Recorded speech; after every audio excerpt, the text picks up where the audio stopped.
बिस्मिल्लाहिर्रहमानिर्रहीम अस्सलाम वालेकुम and welcome back to my channel educational tips. कैसे हैं आप सब? आई होप आप सब बच्चे बिल्कुल ठीक ठाक होंगे। स्टूडेंट्स, आज मैं आपके साथ शेयर करूंगी एक्सरसाइज 3D के word problems. Let that open, आप लोग भी ओपन कर लीजिए। ये है जी पेज नंबर हमारे पास 60। पेज नंबर 60 सब बच्चे ओपन कर लीजिए और यहाँ पे है हमारे पास वर्ड प्रॉब्लम्स, क्योंकि वर्ड प्रॉब्लम्स बहुत मुश्किल होते हैं। मेरे नज़दीक बहुत मुश्किल होते हैं, मुझे बहुत औखा होता था, मैं बहुत ज़्यादा तंग होती थी। मैंने भी ये वाली बुक पढ़ी थी, मेरी टाइम में भी ये वाली बुक थी और मैं भी काफ़ी तंग होती थी वर्ड प्रॉब्लम में। बकायदा रट्टे लगाती थी, लेकिन फिर भी पेपर में वही उस चॉइस पे छोड़ के आती थी और बाकी सारे क्वेश्चन सॉल्व करते थे, क्योंकि मुश्किल लगते थे मुझे। लेकिन अब आसान है, क्योंकि बस समझ जो मैंने रट्टे लगाती थी ना, जो बच्चा समझ लेना उसके लिए मुश्किल नहीं है।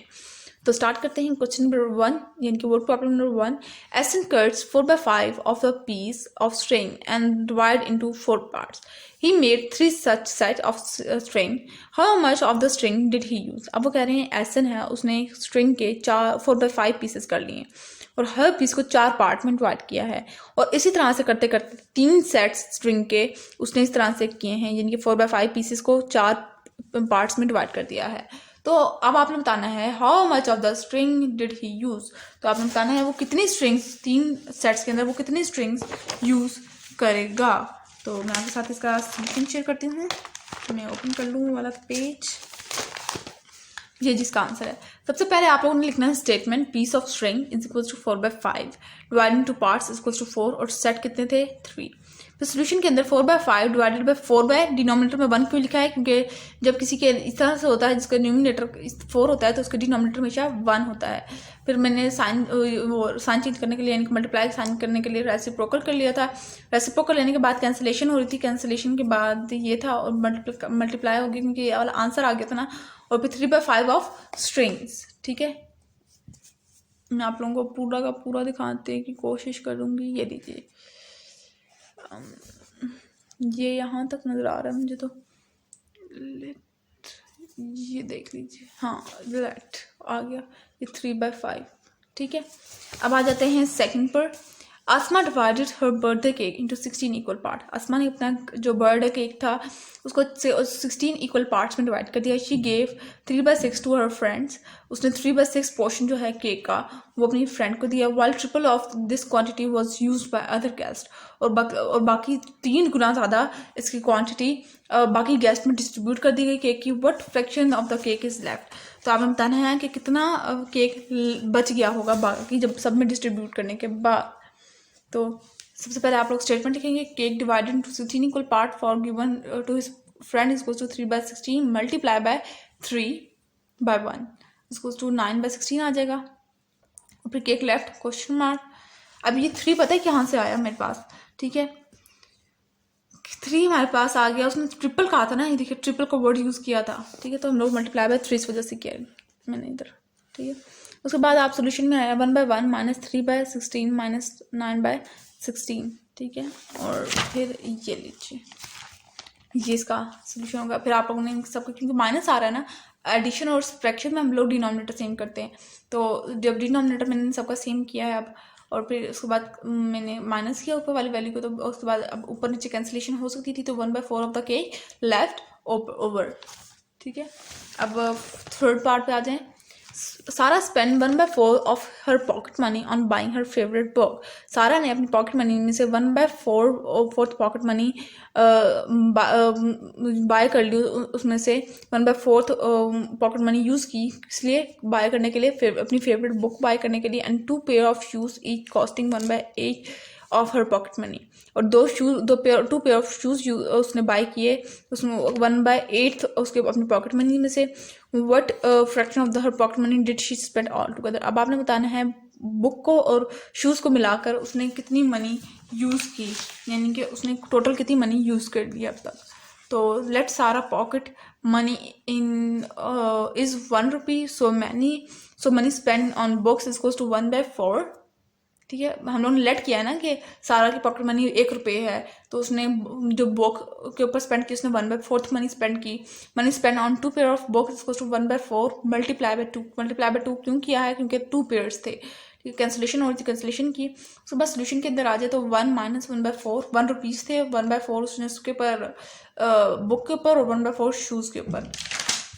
फिर क्या हुआ, फिर मैंने डिनोमिनेटर सेम किया, डिनोमिनेटर सेम करने के बाद ये इसका आंसर कुछ करके आ रहा है, आखिर में आ जाएगा 1/2 of money pocket money was spend by सारा।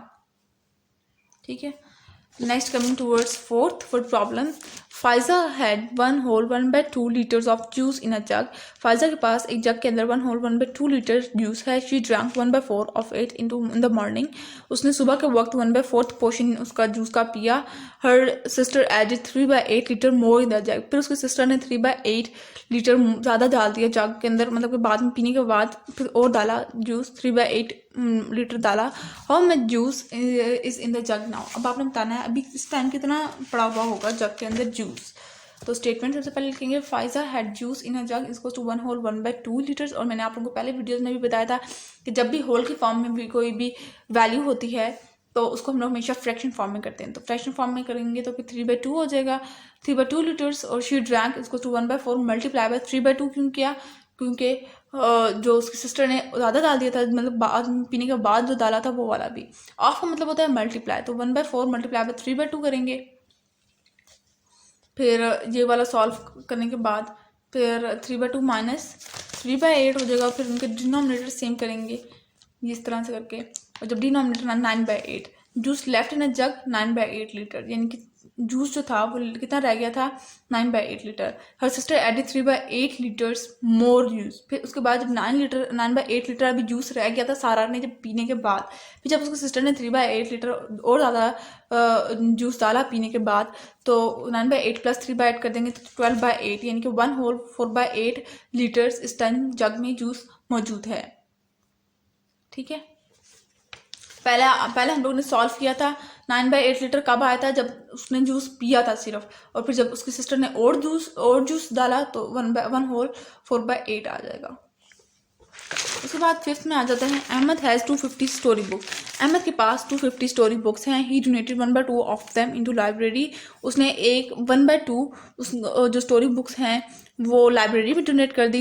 ही then distributed 1/5 of the rest story books among the friend. और 1/5 पोर्शन का उसने स्टोरी बुक्स का अपनी फ्रेंड्स में डिस्ट्रीब्यूट कर दिया। How many books are left with Ahmed. अब बताना है आपने कि अहमद के पास अब स्टोरी बुक्स कितनी रह चुकी हैं। तो पहले आप लोगों ने स्टेटमेंट और सोल्यूशन, क्योंकि ये वाला ऐसा था कि जिसके अंदर दोनों ही अलग-अलग नहीं हो सकता था, तो इस वजह से आपने हेडिंग दे देनी है स्टेटमेंट एंड सोल्यूशंस की। टोटल स्टोरी बुक्स उसके पास कितनी थी, 250 स्टोरी बुक्स थी।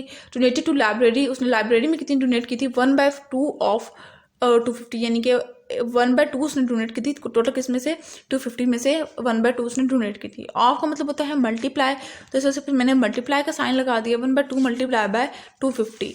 देन वो left books is equal to 125, यानी कि कितनी रह गई थी 125 बुक्स रह गई थी। जब मैंने क्यों लाइब्रेरी में देने के बाद उसके पास कितनी बुक रह गई थी 125। किस तरह से कैंसिलेशन हो 2 और 125 ठीक है। तो 125 बुक्स उसके पास कब रहेगी, जब उसने सिर्फ लाइब्रेरी में भी बुक्स दी हैं। डिस्ट्रीब्यूटेड अमंग फ्रेंड्स, फिर उसने अपने फ्रेंड को दी 1/5 बुक। कितनी पोर्शन दी 1/5 पोर्शन दिया। तो 1/5 मल्टीप्लाई बाय 125। क्यों 125 से क्यों मल्टीप्लाई किया, क्योंकि अब जितनी बुक्स रहेगी उसके पास उसे मल्टीप्लाई करेंगे। 5 1 5 और 5 25 125, तो 121 मल्टीप्लाई बाय 25 कर देंगे। तो 25 यानी कि अब फ्रेंड में डिस्ट्रीब्यूट करने के बाद 25 बुक्स रहेगी थी। तो books left with Ahmed 125 minus 25, 125 में से 25 माइनस कर देंगे तो 100 बुक्स उसके पास रह गई हैं। ठीक है, समझ आ गई। अब मैं आप लोगों को दोबारा से सारा दिखा देती हूँ।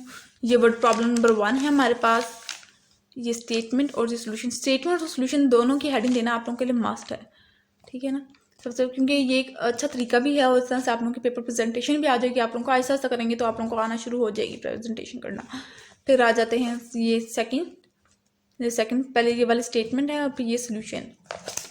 ठीक है, बाकी का पोर्शन यहाँ पर है, ये लीजिए। ये थर्ड है आपके पास स्टेटमेंट सोल्यूशन। देखिए यहाँ पर ही मैंने सॉल्व कर दिया था सारा का सारा ना, 2 पेयर ऑफ बुक यहाँ से सॉल्व करके फिर मैं आगे सोल्यूशन में लेके गई थी। ये डिनोमिनेटर सेम किया और डिनोमिनेटर सेम करके बाद हमारे पास आ गया 1/2 of the pocket money was spent by Sara. और ये फोर्थ वर्ड प्रॉब्लम है हमारे पास। सबसे पहले होल को हमेशा फ्रैक्शन फॉर्म में करते हैं। ये लीजिए, ठीक है, ये पूरा का पूरा एक वर्ड प्रॉब्लम है। और ये फिफ्थ वर्ड प्रॉब्लम, ये लीजिए, ठीक हो गया। तो ये था आज का लेक्चर। आई होप आपको समझ आ गया होगा। अगर आज का लेक्चर आप लोगों को समझ आ गया है तो मेरे चैनल को सब्सक्राइब कर दीजिएगा, वीडियोस को लाइक कर दीजिएगा और साथ ही साथ बेल आइकन को प्रेस करना मत भूलिएगा। इससे मेरे आने वाली हर लेटेस्ट अपडेट सबसे पहले आप तक पहुंचेगी। मिलती हूँ किसी और वीडियो में। दुआ में याद रखिएगा, अपना ख्याल रखिएगा। अल्लाह हाफिज़।